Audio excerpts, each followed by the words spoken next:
Olá, pessoal do terceiro ano, Direito Constitucional 4.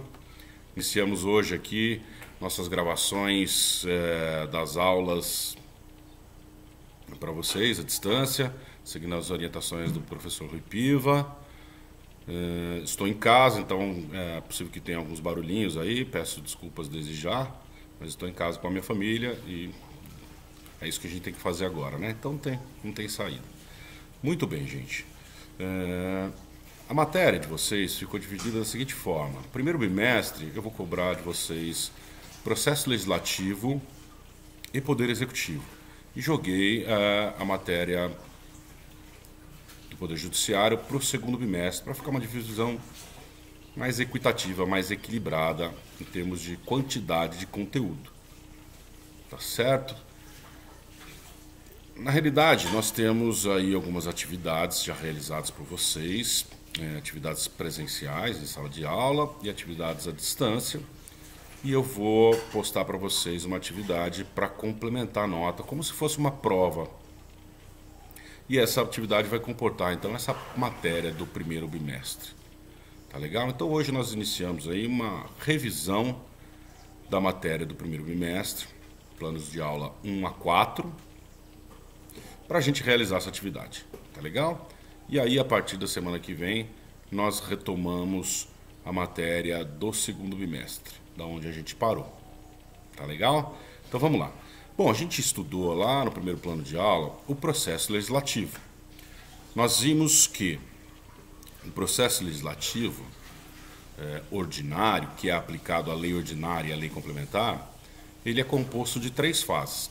Uma fase de iniciativa, uma fase constitutiva e uma fase de complementar, uma fase complementar. Então a fase de iniciativa compreende aí o início do processo legislativo, né? Então nós vimos que a iniciativa pode ser privativa, de uma pessoa ou um órgão, a iniciativa pode ser geral, atribuída a mais de uma pessoa ou órgão, e também temos a iniciativa popular. Tá legal?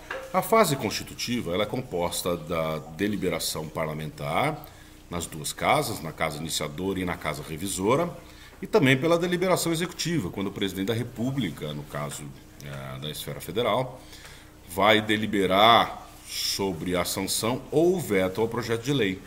Muito bem? E depois nós temos a fase complementar, que ela é composta pela promulgação e pela publicação da lei. Muito bem? Então, na fase iniciativa privativa, nós temos a previsão ali no parágrafo 1º do artigo 61, onde diz lá, são de iniciativa privativa do Presidente da República as leis que fixem e modifiquem a efetiva das Forças Armadas, entre tantas outras disposições ali. Eu estou usando como exemplo o parágrafo 1º, onde estabelece a iniciativa privativa do Presidente, mas existe a iniciativa privativa do Poder Judiciário, do Senado Federal, da Câmara, enfim. Mas então, quando nós temos a atribuição a uma única pessoa, a um único órgão da competência para iniciar o processo legislativo, nós temos a iniciativa privativa. Quando nós temos essa atribuição a mais de uma pessoa ou órgão, nós temos a iniciativa geral ou concorrente, que é o caso do artigo 61 caput dele. Então diz lá, a iniciativa das leis complementares ordinárias cabe a qualquer membro ou comissão da Câmara dos Deputados, do Senado Federal ou do Congresso Nacional, ao Presidente da República, ao Supremo Tribunal Federal, aos tribunais superiores, ao Procurador-Geral da República e aos cidadãos na forma e nos casos previstos nesta Constituição. Tá joia? Muito bem. Bom, iniciado o processo legislativo, ele passa para a fase, então, constitutiva, de deliberação e votação. O processo legislativo, via de regra, ele inicia na Câmara dos Deputados, que é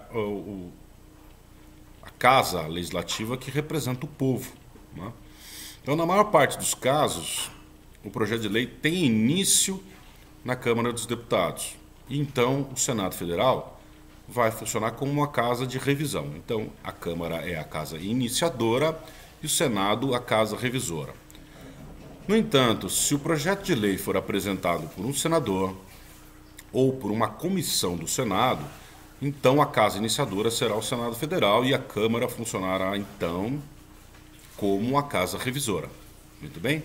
Então, o projeto de lei foi apresentado, por exemplo, pelo presidente da República, iniciativa do presidente da República. Ele iniciou o processo do projeto de lei, ele vai apresentar, protocolar esse projeto de lei na Câmara dos Deputados. Esse projeto de lei vai passar pelas comissões e vai para o plenário. Tá? Nessas comissões, nós temos as comissões temáticas, e essas comissões, dentre elas a CCJ e a Comissão de Orçamento e Finanças, algumas têm parecer opinativo e outras têm parecer terminativo.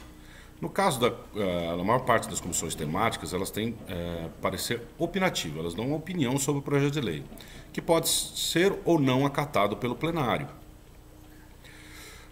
No caso da CCJ e da Comissão de Orçamento e Finanças, o parecer é terminativo, ou seja, se a CCJ disser que o projeto é inconstitucional, ele, via de regra, é arquivado. Mas pode acontecer de 1/10 dos membros da Câmara dos Deputados, se iniciou lá o projeto, por exemplo, apresentar um recurso e levar essa discussão para o plenário, para a votação no plenário. Então, esse parecer terminativo é superado pela decisão do plenário. Tudo bem? Também pode acontecer de, em vez do projeto de lei ir ao plenário, ele ser votado pela própria comissão. Isso acontece através de um processo chamado delegação interna corporis. Por que interna corporis? Porque é dentro do Poder Legislativo. Aliás, dentro da respectiva casa. O plenário delega à comissão a competência para deliberar sobre o projeto de lei. Então, além da opinião técnica das comissões temáticas, elas podem sim decidir sobre a aprovação ou não do projeto de lei. Tá? Bom, muito bem. Passou pela Casa Iniciadora, esse projeto de lei é enviado à Casa Revisora. Na Casa Revisora, ele vai passar pela mesma tramitação, pelas comissões, com as mesmas competências, e pelo plenário. Havendo aprovação pelo plenário, esse projeto de lei vai, então, para a deliberação do Executivo. Ou seja, o chefe do Executivo vai decidir se ele veta ou se ele sanciona aquele projeto de lei. Por fim, passado pela fase de deliberação do Poder Executivo, ele passa para a fase final. E nessa fase final, nós teremos a promulgação e a publicação do projeto de lei. Muito bem? Então, nesta fase final, que é chamada fase complementar, nós temos a promulgação e a publicação do projeto de lei.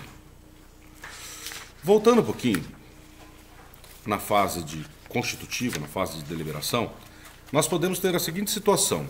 O projeto de lei ele é aprovado na Casa Iniciadora e alterado na Casa Revisora através da apresentação de uma emenda a esse projeto de lei. Muito bem, nesse caso nós temos a obrigação de ver o projeto voltar para a Casa Iniciadora para que ela analise esta alteração que foi feita pela Casa Revisora. Então, digamos que o projeto começou na Câmara dos Deputados, foi aprovado, chegou no Senado Federal, Casa Revisora, ele sofreu uma alteração, uma emenda. Então, essa emenda precisa ser remetida à Câmara dos Deputados para aprovação. Sendo aprovado, o projeto de lei segue para o Poder Executivo, para a deliberação do Executivo, sanção ou veto. Muito bem? Bom, digamos que o projeto de lei sofreu uma alteração no Senado e voltou para a Câmara. E a Câmara rejeitou essa alteração. A Casa Iniciadora ela possui uma preponderância em relação à Casa Revisora. Então, o projeto de lei vai para a deliberação do Executivo com um texto original aprovado na Casa Iniciadora. Então, foi aprovado na Casa Iniciadora, remetido à Casa Revisora, o Senado Federal fez a alteração, foi para a Câmara, só que a Câmara não aceitou essa alteração feita pelo Senado. Então, o projeto de lei vai sem essa alteração para a sanção ou veto do Presidente da República. Tá? Então nós temos várias situações que podem acontecer. Vamos à primeira. Aprovado na casa iniciadora, aprovado na casa revisora, vai para a sanção ou veto. Aprovado na casa iniciadora, alterado pela casa revisora, volta para a casa iniciadora, é aprovada a alteração, vai para a sanção ou veto. A própria casa iniciadora remete ao presidente. Aprovado na casa iniciadora, vai para a casa revisora e a casa revisora faz uma alteração e a Câmara e a casa iniciadora não aceita essa alteração. Vai o projeto original para a sanção ou veto. Muito bem? Agora pode acontecer também do projeto entrar na casa iniciadora e ser rejeitado. Não conseguir o quórum para aprovação. O que acontece com ele? Ele é arquivado. Muito bem? Pode acontecer também dele ser aprovado na casa iniciadora e chegar na casa revisora e ele ser rejeitado. Ele também é arquivado. Esse projeto de lei e o conteúdo material desse projeto de lei não pode ser objeto de um outro projeto de lei na mesma sessão legislativa. A sessão legislativa está prevista lá no artigo 57, aquele período que vai de fevereiro a... vamos dar uma olhadinha aqui. Então, o artigo 57 diz o seguinte, ó. O Congresso reúne-se anualmente na capital federal de 2 de fevereiro a 17 de julho e de 1º de agosto a 22 de dezembro. Esse é o período chamado de sessão legislativa.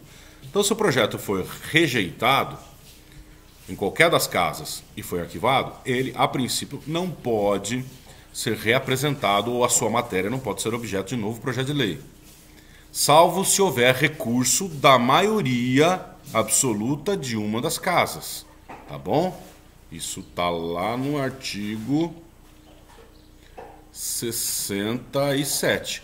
A matéria constante de projeto de lei rejeitado somente poderá constituir objeto de novo projeto na mesma sessão legislativa, mediante proposta da maioria absoluta dos membros de qualquer das casas do Congresso Nacional.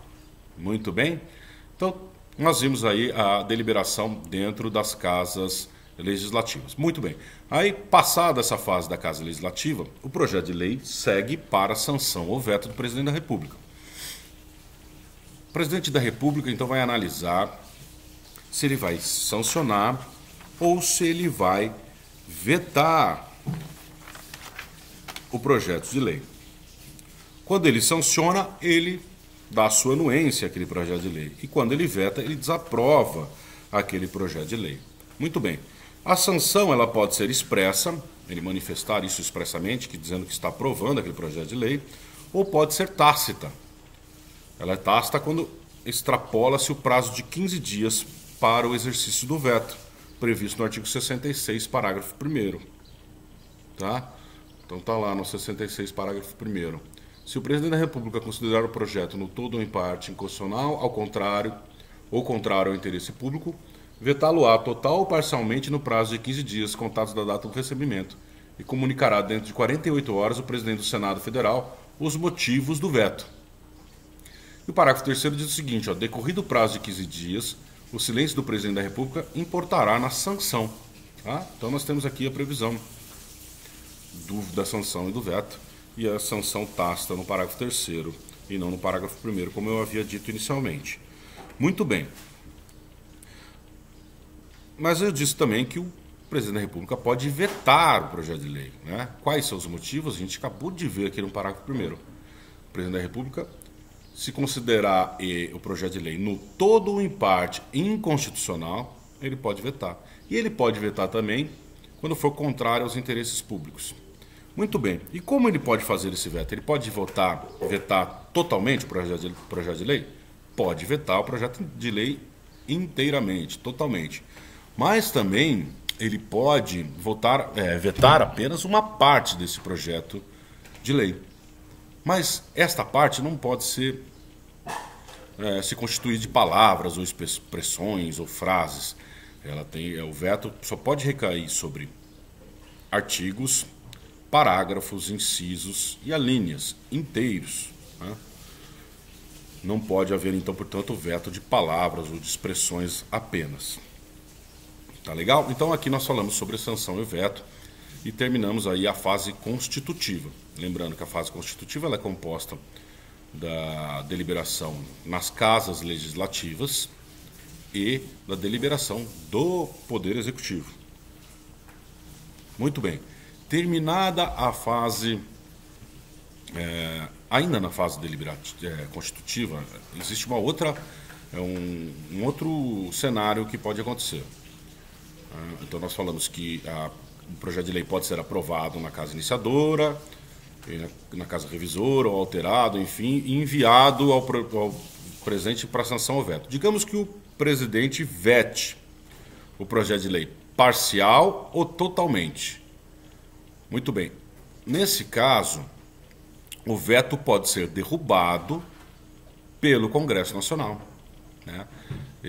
De que forma isso acontece? Isso é enviado ao Congresso Nacional em sessão conjunta, mas contando a votação separadamente, por maioria absoluta dos membros de cada uma das casas, portanto, com voto da maioria absoluta da Câmara dos Deputados e também do Senado, é possível a derrubada do veto. Recentemente teve um projeto de lei sobre o orçamento impositivo, em que o presidente da República vetou o projeto de lei e o projeto de lei foi enviado à Câmara inicialmente para votação do veto e na Câmara não se obteve o quórum para derrubar o veto. Então esse projeto nem seguiu para o Senado, porque precisa da maioria absoluta da Câmara e do Senado, somados, para a derrubada do veto. Tá legal? Bom, derrubado o veto, ou aceito o veto, ou projeto de lei sem veto sancionado, segue para a fase final, a fase de conclusão, em que haverá a promulgação e a publicação. Então, nesta fase complementar, que é esta fase final, a promulgação deverá ser feita pelo presidente da República, tendo ele vetado ou não o projeto de lei. E tendo o seu voto sido derrubado ou não, é ele quem promulga. A previsão está lá no artigo 66, parágrafo 7º. Ó. Vamos lá. Parágrafo 7º diz o seguinte, ó, se a lei não for promulgada dentro de 48 horas pelo presidente da República, nos casos dos parágrafos 3º e 5º, o presidente do Senado a promulgará, e se esse não fizer em igual prazo, caberá ao vice-presidente do Senado fazê-lo. Então aqui nós temos a seguinte situação, imagine que o presidente da República se recusou a promulgar, ou simplesmente não promulgou, não se manifestou,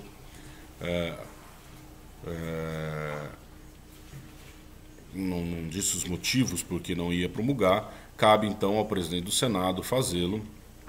E se o presidente do Senado não fizer em 48 horas, cabe ao vice-presidente do Senado, sob pena de responsabilidade. Então, nessa hierarquia aí, não é uma hierarquia, mas uma hierarquia cronológica aqui, primeiro o presidente da República em 48 horas, se não fizer o presidente do Senado em 48 horas, se não fizer o vice-presidente do Senado, e se esse não fizer, pode ser responsabilizado por isso. Depois disso, é feita a publicação da lei. A partir da publicação, a lei ganha conhecimento geral, né? Essa publicação é feita pela mesma pessoa que promulga o projeto de lei. Tá ok?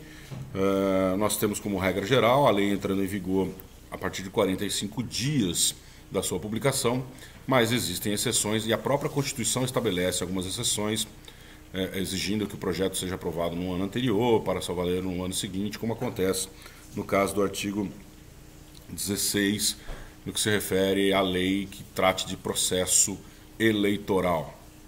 Muito bem? Então aqui nós terminamos o estudo do processo legislativo ordinário, que é aplicado à lei ordinária e à lei complementar, como eu disse para vocês. E nós temos também a possibilidade do processo legislativo sumário, quando há pedido de urgência pelo presidente da República. Então está lá previsto no artigo 64, parágrafo 1º, que o presidente poderá solicitar urgência para apreciação do projeto de sua iniciativa. Muito bem, nesse caso, o projeto de lei ele segue para a Câmara e depois para o Senado, então ele tem que ser aprovado em 45 dias na Câmara, depois é enviado ao Senado e tem que ser aprovado em 45 dias no Senado, senão ele tranca a pauta. Vamos lembrar que nenhuma outra matéria pode ser deliberada quando há esse trancamento de pauta. Nenhuma outra matéria que pode ser veiculada pelo mesmo projeto de lei daquele que nós estamos falando. Tá? Então, se é um projeto de lei ordinária, com urgência, então qualquer outro projeto com a mesma matéria, que pode ser também tratado em projetos de lei ordinária, fica obstado de seguir, de ter seu trâmite, até que se decida sobre esse projeto com urgência. Então, 45 dias e 45 dias. Havendo a apresentação de emenda na Casa Revisora, que neste caso é o Senado Federal sempre, a apreciação da emenda dessa alteração deve ser feita pela Câmara em até 10 dias. Então nós temos aqui um processo legislativo que terá duração máxima de 100 dias. Esse é o processo legislativo sumário quando há o pedido de urgência justificada pelo Presidente da República. Tá bom, pessoal? Paramos por aqui nesse bloco e voltamos no bloco seguinte para revisitarmos aí as espécies normativas, tá bom? Até daqui a pouco.